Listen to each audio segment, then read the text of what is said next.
I'd like to say something right here, you know. Cassius Clay, yes. Why do you want to say Cassius Clay when Howard Cosell and everybody is calling you Muhammad Ali? Then why you got to be one of all people whose color to keep saying Cassius Clay? Howard Cosell is not the one who's going to fight you. I am. What was the history behind the whole issue? Because it's such, you know, such an episode in boxing history.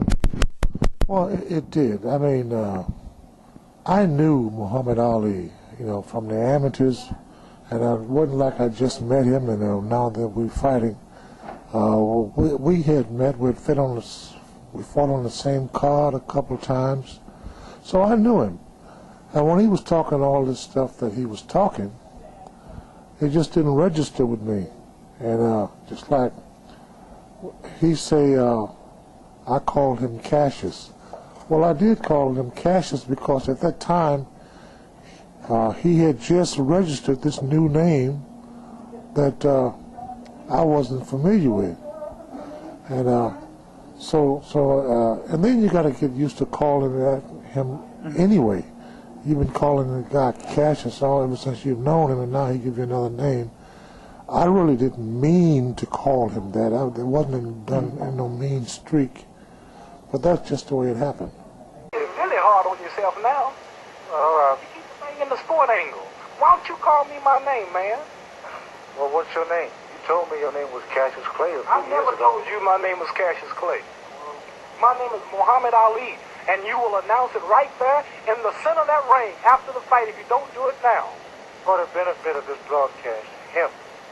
All right? Well, it's not, well, mine wasn't real, but with the way he carried on and the way all those guys jumped me when I'm on my way to the ring, see, that's crazy.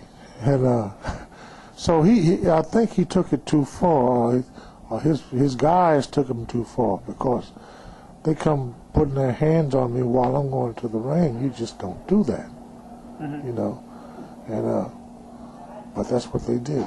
You acting just like an old Uncle Tom. Another fly powder. I'm gonna punish you.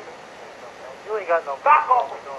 Don't call me no Uncle Tom. That's what you are, Uncle Tom. Why you gonna call me Uncle Tom? I ain't do nothing. You heard me. Call me no Uncle Back Tom. off of me. And so, ladies and gentlemen, as the two contestants prepare for battle right now. Back off of me, man. I mean, security wasn't, I mean, right now you see security guards everywhere. It wasn't that developed back then, right? How, like, guards or anything. Well, it wasn't needed back then, but I do know that, you know, like, he had a brother, and his brother come and jumped in my face, and he was telling me what all he was going to do to me, and all that stuff. I said, so, I mean, what?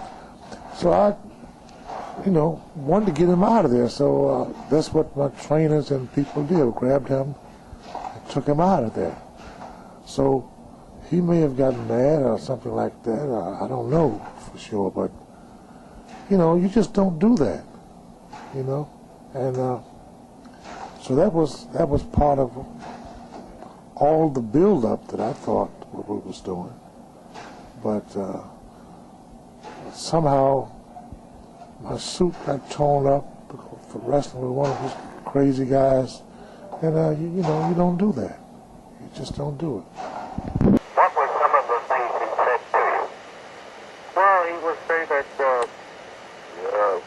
you're an Uncle Tom, he said, and I'm representing black people, and you're not.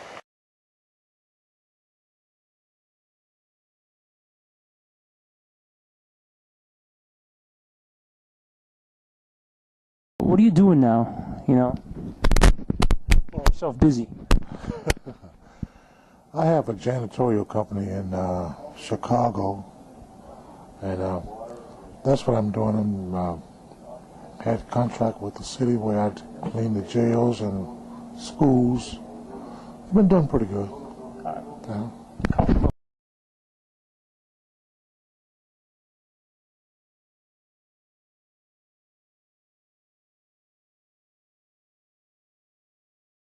Let me ask, we just did an interview actually with George Cavallo. Did he have like the hardest head ever? I don't know whether it's the hardest hit ever, but it was a very hard hit because he got hit so much, and he covered all of the rounds all the time. I mean, he just never would go down. And he was a tough guy. I mean, you saw each other, I'm sure, right? Say hello? Yeah, we say hello. I mean, that was a fight that we had, that we got paid for, and, nobody's mad, I hope.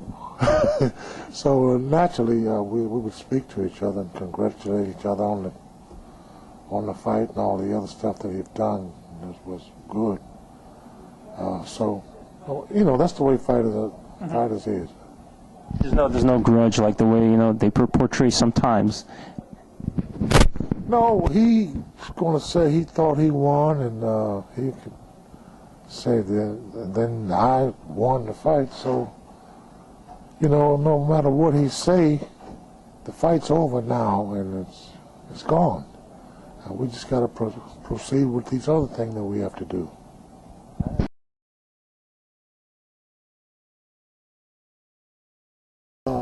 Chuck Webner never won. He fought. We fought. He never won a single round.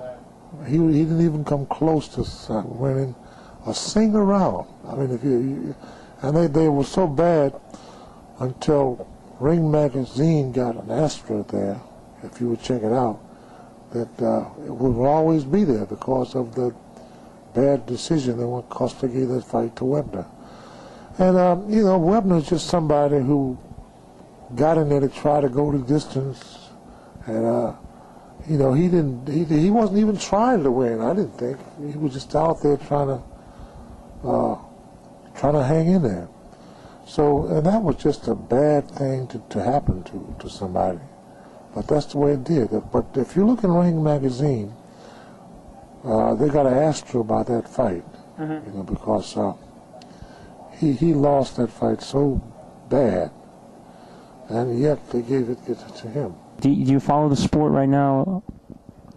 Well, I follow it as much as I can, but it's kind of tough when you got 4 world's heavyweight champions and you only got one world. That's pretty tough. I don't know how you can do that. Boxing has taken us a little slide backwards, I think, because the folks are not putting on the all that they should into boxing. I mean, these fighters, the trainers are not doing the job, or somebody, but we don't see the fights like we saw when I was coming up, like you watch Carmen Basilio fight Gene Fullmer and Sugar Ray Robinson fight Gene Fullmer and fought everybody else. See, those fights were good fights, and the guys now look like, I don't know, they want to do more talking than they do fighting. So, we got to get our thing back up to snuff to where we are not, we know that we are the best in the world when we go out there to fight, So that's what we have to do.